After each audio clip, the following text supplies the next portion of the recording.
I'm going to show you some really useful tips if you're just starting in Schedule 1. And my first tip is, right after you beat the prologue, you don't actually want to leave your RV immediately, because your RV is going to get blown up really shortly after you leave, and anything in here is going to get destroyed. So what you can do is you can actually take all of the things that you want from the RV. So we're just going to take these baggies, and we're also going to wait for our plants to grow all the way. You'll probably need to fill up your watering can at the sink here, and then water the plants for them to get fully grown. You can even take the furniture, and you can hold right click on the furniture and take all of this. And having all this furniture is going to save you a ton of money, which is really valuable early game. Usually you would have to rebuy all of this stuff. Once your plants are grown, use the plant trimmers to harvest them. A tip when you're harvesting plants is you can press A and D to rotate the pot. This will let you see the buds better. Makes it a little easier to harvest the plants. Once you have those plants harvested, we're going to take these lights, because these are pretty expensive. And we're also going to take these racks. And we'll get rid of our baggies, because those are the cheapest items we have, and we want the plant pots. To get rid of something, press tab to open your inventory, and drag and drop it over to this discard. Once you have the motel, you can just set up all of those things that you took.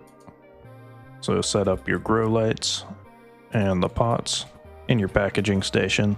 You also have a lot of product to start off with. You can find a baseball bat at the basketball court, which is north of the motel.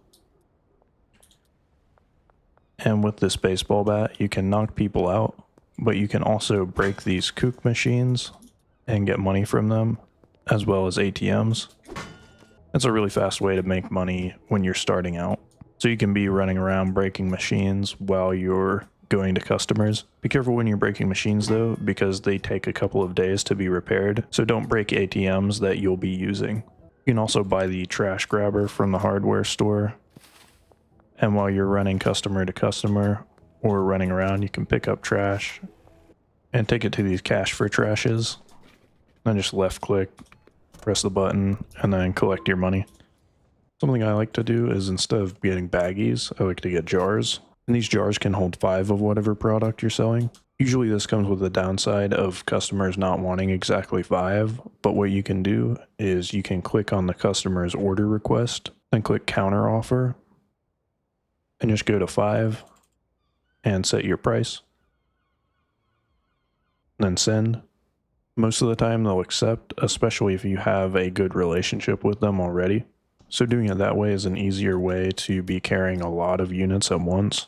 You can carry up to 20 jars in one inventory slot, and each jar holds 5. Doing things this way also comes with the huge benefit of just being able to do easy deals where you drag and drop one single item and you're done. If you have an objective, you can see it on your compass at the top of the screen. You can also press M to open up your map, and you can see where the objectives are versus where you are. And objectives will show up as a star. People you have a dealing meetup with will show up as a green handshaking symbol. So using the bar at the top is a really easy way to know where you're going. You can get a skateboard across from the hardware store and the arcade. This is right here on the map. So here's the motel, and here's where the skateboard shop is.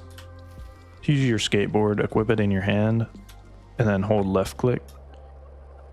Skateboards are a faster way to get around, especially when you have long distances to go that are on streets. And if you jump continuously on your skateboard, you'll build more momentum, so you can go faster than you normally would. You can also hold right click while you're on your skateboard to free camera and spin your camera around, so you can look at your character or look wherever you want to. If you're holding more than one product in your inventory, make sure to space them out, so that way when you get searched, they're really easy to conceal.